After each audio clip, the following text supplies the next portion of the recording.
es el importante, que es donde no se denotan más oscilaciones, ¿no? Que lo que le mencionaba como cota isotérmica, si este ciclo es a lo largo de un día, es la cota isotérmica diaria, o si es a lo largo de un año, donde esta máxima básicamente es como que se llama la temperatura media del mes más caliente y esta la temperatura media del mes más frío, por llamarle de alguna manera a lo que es la amplitud media anual, no tiene tanto que ver con el ciclo diario, sino que tiene que ver con la oscilación en el año. Pero bueno, el concepto de amplitud es prácticamente equivalente, ¿no? Estoy rescatando la onda térmica, digamos, en un día o en un año.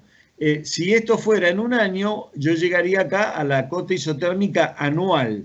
Y esa cota isotérmica anual, en vez de darse hasta 1 metro, se puede llegar hasta dar hasta 10 metros en suelos bien desarrollados, como decía Rafael ahí, que se midieron hasta 5 o 6 metros, y con suelos húmedos, ¿no? Obviamente, ¿cómo que llama? Si el suelo es seco, nunca llega a esa profundidad. De hecho, creo que no, prácticamente ahí en el observatorio, en Buenos Aires, los datos de 10 metros casi no hay oscilación de ningún tipo. Por eso se dice que se llega a la cota.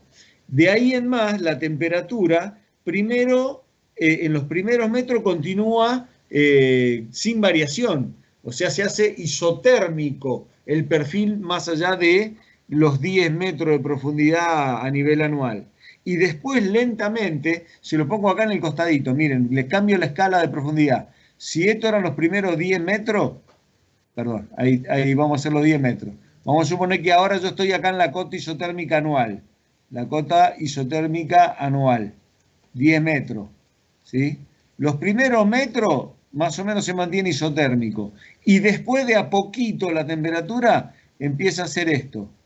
Empieza a aumentar prácticamente 1 grado cada 33 metros por energía geotérmica. Pero ya este aumento de temperatura depende del calor que viene desde el centro de la Tierra, no de lo que viene de los rayos del Sol.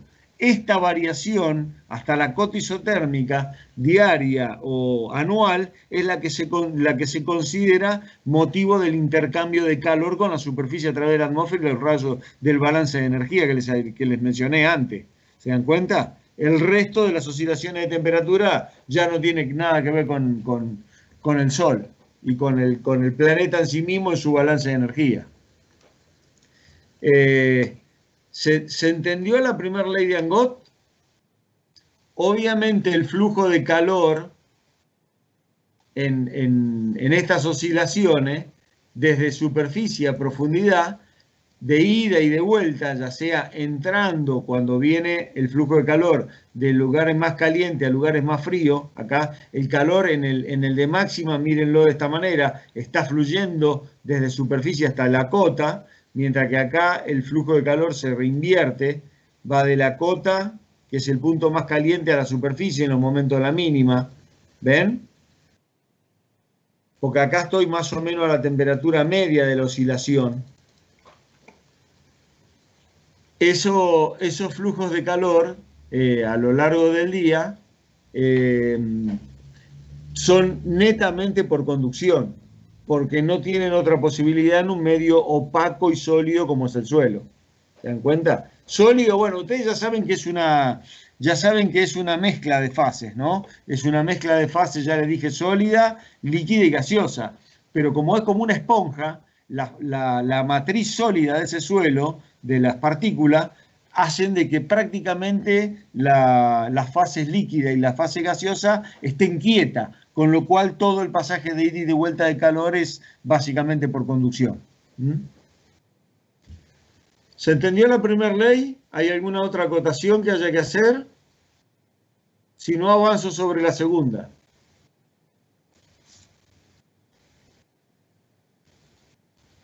Y callan otorgan, ¿eh? ¿Se entendió? Bien. Si queda algún tópico o algo más, anótenlo, mírenlo y lo preguntan. Vuelvo acá, porque ya no nos acordamos más nada. Segunda ley de Angot. Dice, el atraso en el tiempo de los registros de las máximas y mínimas es proporcional a la profundidad. Acá tienen algo mucho mejor graficado. Estos ya son ¿cómo se llama? No, esto era del observatorio que le decía Rafa. En realidad este gráfico también es del observatorio, pero yo por hacer algo que se viera quise poner acá un gráfico logarítmico y al final termina siendo confuso. Voy a hacer el gráfico que corresponde, que es este, y lo voy a poner ahí para que lo vean. Acá son estos mismos datos, pero fíjense que en vez de estar graficados en términos de la temperatura y la profundidad, están graficadas las temperaturas a lo largo del año, a distintas profundidades. Está 0,05 metros, ¿sí? Es prácticamente superficie, si ustedes quieren. Acá está medio metro, 1 metro, 2 metros y medio. No es lineal esto en las profundidades, ¿sí? Con lo cual acá me va a cambiar un poquito. Para que fuera estrictamente lineal, tendría que mantener la equidistancia en profundidad, pero no tenían termómetro a todas esas profundidades. Pero miren acá lo van a ver bastante clarito. Este es superficie, ¿verdad? ¿Sí? Es lo que yo les decía. Y en realidad en esta gráfica se ven las dos leyes de Angot. La primera es esta que estamos viendo acá. Si esto es la máxima, esto es la mínima en superficie. Obviamente esta es la amplitud, ¿verdad? Desde acá hasta acá es la amplitud. Bajo a medio metro, si esta es la mínima y esta es la máxima, esta es la amplitud. Ahí tienen la primera ley de Angot, ¿lo ven? Y si sigo bajando, acá estoy ya a 1 metro, esta es la mínima, por acá a 1 metro tengo la máxima, esta es la amplitud. ¿Ven? Ahí ya les estoy mostrando cómo disminuye más que linealmente la amplitud, primer ley de Angot. Pero además se ve esto que yo estoy marcando. Se los voy a marcar primero en términos de los puntos de mínima para que lo vean. Y este estaría por acá, pero que queda muy desfasado para allá. Pero mírenlo de esta manera. Prácticamente en estos que son los primeros que están más o menos lineales, miren esto. Miren estos cuatro. Acá se ve prácticamente bien. No me gustó cómo quedó. Lo voy a borrar de nuevo y lo voy a volver a marcar. Porque me gusta hinchastrar mucho los gráficos, ya lo han visto. Pero acá lo vamos a marcar un poco mejor.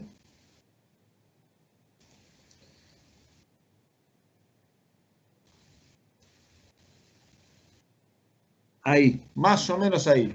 Ahí esa línea es la línea del retraso que estoy viendo que va pasando por las mínimas, ¿lo ven? Con el aumento de la profundidad. Y eso es lo que me está diciendo. Me está diciendo la segunda ley de Angot que en la medida que aumento la profundidad, ¿sí? En este caso la temperatura mínima se va retrasando en el tiempo. La mínima en superficie se da en pleno invierno, en julio. ¿Sí? Ahora, si voy a medio metro de profundidad, la mínima ya se da mediados de julio, casi en agosto. A 1 metro ya se va prácticamente a agosto. Después, ¿lo van interpretando? Bueno, si ustedes lo ven, no es que pasa esto con la mínima o pasa con las máximas, podríamos decir lo mismo. Ven que las máximas también se van retrasando. En realidad lo que está ocurriendo es que hay un desfasaje de la onda completa. No solo la onda está atenuada, que es lo que marca la ley de Angot, la primera ley de Angot. La atenuación de la onda es la disminución de su amplitud. Y el corrimiento en el tiempo es la segunda ley. ¿Por qué es el corrimiento? El corrimiento no es ni más ni menos porque el fenómeno de la transmisión de calor es por conducción. Y como la conducción es mano a mano, o sea, es un pasamano de energía, es lento a través del suelo. Cuando la profundidad es grande, ese retraso se nota bastante. Desde profundidad, o sea, desde superficie a profundidad, tanto de ida como de vuelta, que es lo que quiero decir, cuando se está calentando o cuando se está enfriando el suelo. A lo largo del ciclo diario o a lo largo del ciclo anual. Cuando es a lo largo del ciclo anual, lo están viendo prácticamente es en meses. Cuando es en un día, este retardo capaz que son horas. ¿Qué es lo que estoy diciendo? En superficie, por ahí la máxima se me está dando a las 12 horas o a la 1 de la tarde, depende de dónde esté pasando el sol en el punto del cenit, y después, en la medida de que rápidamente voy en profundidad, esa máxima no se da a la 1, se va a dar a las 2, a las 3, a las 4, a las 5 de la tarde, hasta que llega a la máxima, capaz que en profundidad, medio metro de profundidad. ¿Sé por qué? Porque la expresión del calor, digamos, de la temperatura máxima producida en superficie, se retardó bastantes horas hasta llegar a casi la cota isotérmica diaria. ¿Se dan cuenta? A pesar de que se fue disminuyendo su amplitud. Creo que con esto queda más o menos cerrado el concepto. ¿Se entendió la segunda ley de Angot? Yo puedo hacer una cuentita sencilla. Si a la 1 de la tarde se me da en superficie la temperatura máxima, ¿sí? Y tengo un retardo de 1 hora cada 10 centímetros, ¿cuánto va a tardar en expresarse la temperatura máxima a 40 centímetros de profundidad? La respuesta es 4 horas después, porque el retardo, si el medio es homogéneo, asumo que el suelo tiene la misma característica hasta esa profundidad, entonces se va a retardar equivalentemente aritméticamente esas 4 horas, ¿no? Desde la superficie hasta los 40 centímetros. ¿Me comprendieron?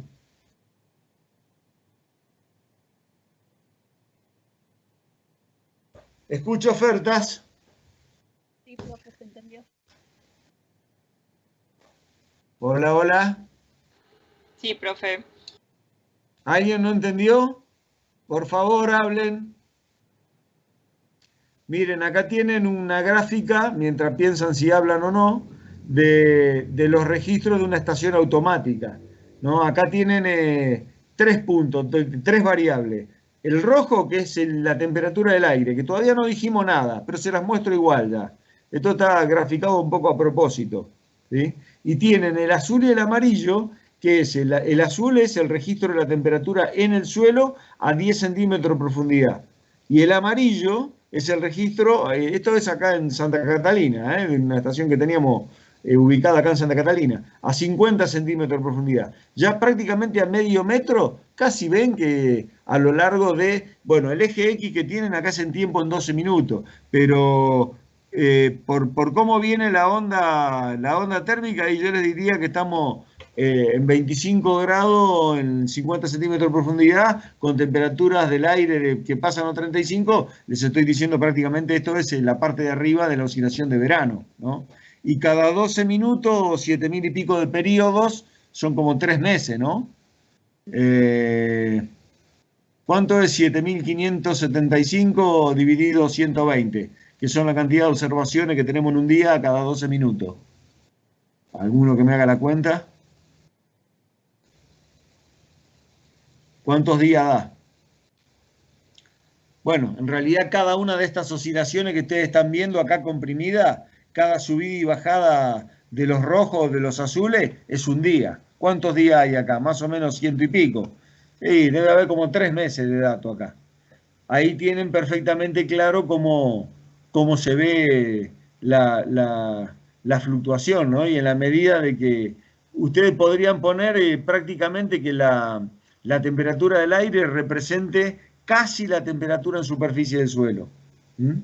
Tal vez inclusive yo les diría que es un poquito más, por experiencia de lo medido en otros experimentos, ¿sí? O sea, consideren que el rojo sería la superficie, el azul es a 10 centímetros y el amarillo es a 50. Estos son datos nuestros, medido, como decía Rafael, y con sensores ya electrónicos, ¿no? Ahí tienen, habiendo trabajado con varios de estos sensores, ahí recompusimos la temperatura en el suelo y en el aire. Ahora después les voy a mostrar en el aire, acá están cortados, pero básicamente miren los perfiles a las 0, a las 3, a las 6, a las 9, 12, a lo largo de un día. ¿Lo ven? ¿Ven cómo se juntan todos prácticamente a los 50 de profundidad? Ahí tienen la primera ley de Angot. Y ahí tienen prácticamente, miren, la temperatura mínima en superficie cuando se está dando. Prácticamente a las 6 de la mañana. ¿Lo ven? Es esta de acá. mientras que la máxima se está dando prácticamente en superficie a las 15 de la tarde. Tal vez haya habido otra por acá que era la de las 14, que no la consideramos en esto. Creo que tenemos la reconstrucción horaria en otro de los gráficos, después lo vemos, pero eran un montón de curvas para dibujar. Y ahí se ve prácticamente el dibujo que yo les había hecho de máxima y mínima. Ustedes me van a preguntar por qué tiene esta forma retorcida. Y bueno, acá empiezan a jugar a través del tiempo los flujos de calor, ¿no? Que se quiere calentar, pero todavía está fluyendo calor desde la profundidad hacia la superficie, hace cosas raras, ¿ven Acá todavía está frío, pero ya el calor empieza a fluir y empieza a calentar como que se llama, o se está, no sé si se está calentando o se está enfriando, me parece que el aire más rápidamente y todavía el suelo está caliente. Obviamente de acá para acá fluye calor en este sentido y de acá para acá fluye calor en este sentido. ¿Por qué me doy cuenta? Porque acá está el punto más caliente de esta curva. ¿Sí? Vayan considerando eso en términos de los flujos de calor, cómo se va moviendo el calor en los distintos sistemas. Es bastante interesante comprenderlo. A este sistema aire-suelo y el flujo de calor a lo largo del ciclo diario y anual es lo que le llamábamos perfiles de temperatura en el suelo y en el aire, todo completo, que lo voy a completar después con el tema de aire. Y en algunos en la jerga agrometeorológica lo conocían como la bailarina, ¿no? Porque tenía prácticamente los perfiles terminaban teniendo así una forma como si fuera un trompo. ¿Se dan cuenta? Con las máximas y la mínima. Estos en altura, estos en profundidad y estos en temperatura. Decían que parecía una bailarina con el tutú, por eso le llamaban el gráfico de la bailarina, ¿sí? Pero son los perfiles de temperatura en el suelo y en el aire a lo largo del día o del año. Para cerrar un poco el tema del calentamiento o enfriamiento de la superficie, ¿sí? La comparación que tenemos que hacer es básicamente esta. Si yo tengo una misma fuente de calor en un determinado momento y latitud, la hornalla es la misma acá que acá, ¿sí? Fíjense lo que pasa en la Tierra, es un medio opaco donde no hay mezcla entre las capas, la mayor parte del calor es utilizado como calor sensible, ¿sí? Y tiene un calor específico bajo, con lo cual acá rige mucho Angot, esto es desierto, hay mucha amplitud entre calentamiento y enfriamiento y rápidamente se extingue, mientras que si lo hago en el océano, miren la comparación que hay. Obviamente es mucho más transparente. Mucho de esto penetra como radiación solar lumínica en el seno de la masa. Más todavía mientras más clara sea el agua, ¿no? Dice, además hay mezcla entre las capas y el calor utilizado para, ¿cómo que se llama? El intercambio es a través de calor latente de transferencia. Y además el agua tiene un alto calor específico. Todo esto, ¿en qué va a redundar? Obviamente redunda en que estas características físicas hagan del agua que sea un gran capacitor o batería almacenadora de energía. ¿Qué es lo que quiero decir? Yo le meto toda esta cantidad de radiación solar y apenas le muevo la temperatura al mar. Mientras que en el continente, con la misma cantidad de energía, le cambio muchísimo la temperatura. Esto da origen básicamente a lo que denominamos efectos de oceanidad y continentalidad de los climas. Por eso hablamos de que el hemisferio norte, al tener mucho más continente, ¿sí? Tiene un clima continental, un clima extremo respecto del hemisferio sur, que es eminentemente oceánico, que a pesar de estar en el perihelio, como yo les mencionaba, más cerca del Sol, no tenemos temperatura extrema. ¿Por qué? Porque tenemos un gran regulador de la temperatura que es el océano.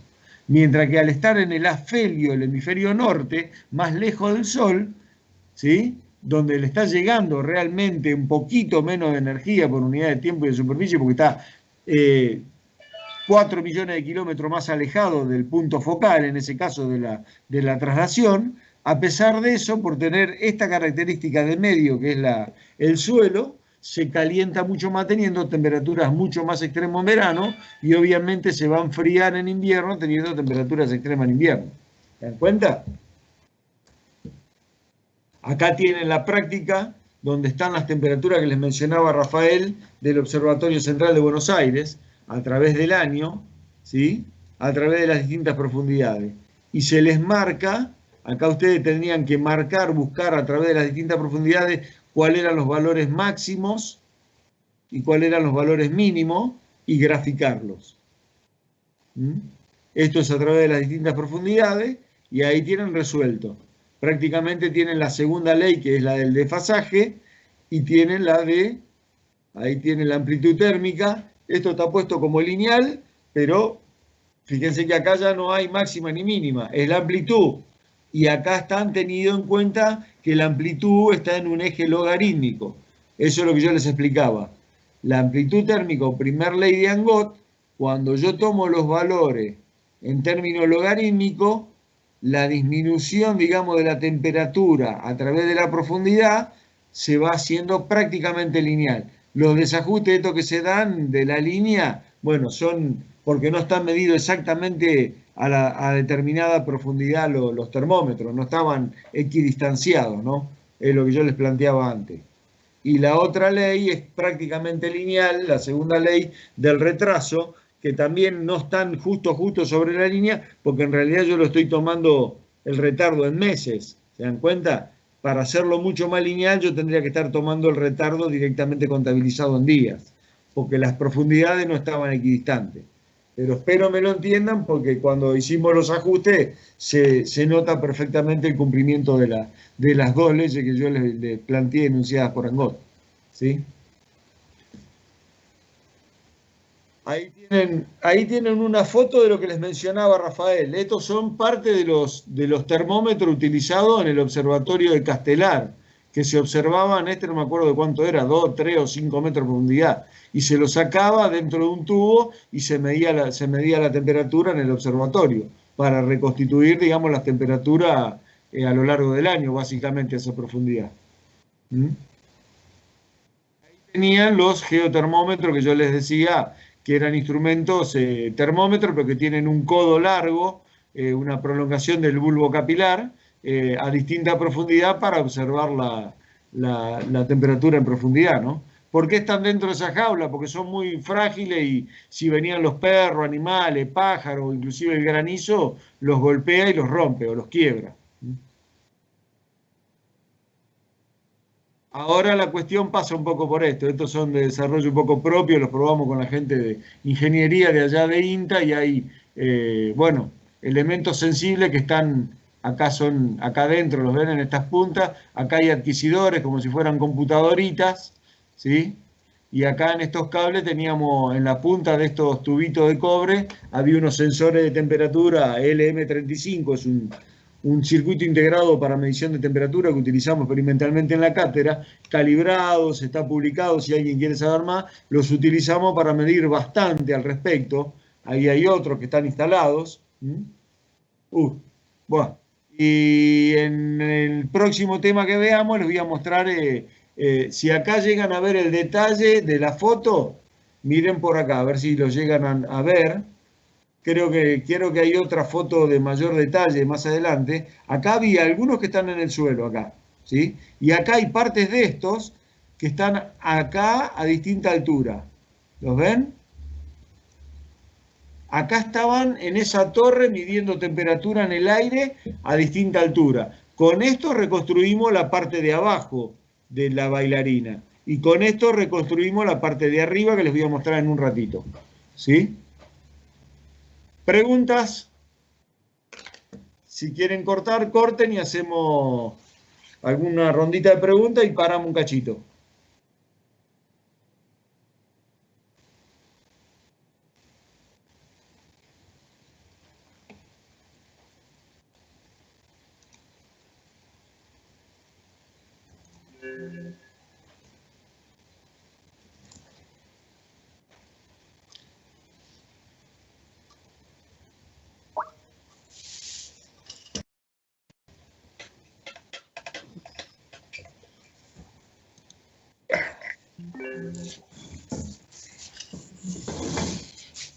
Ángel, Escucho.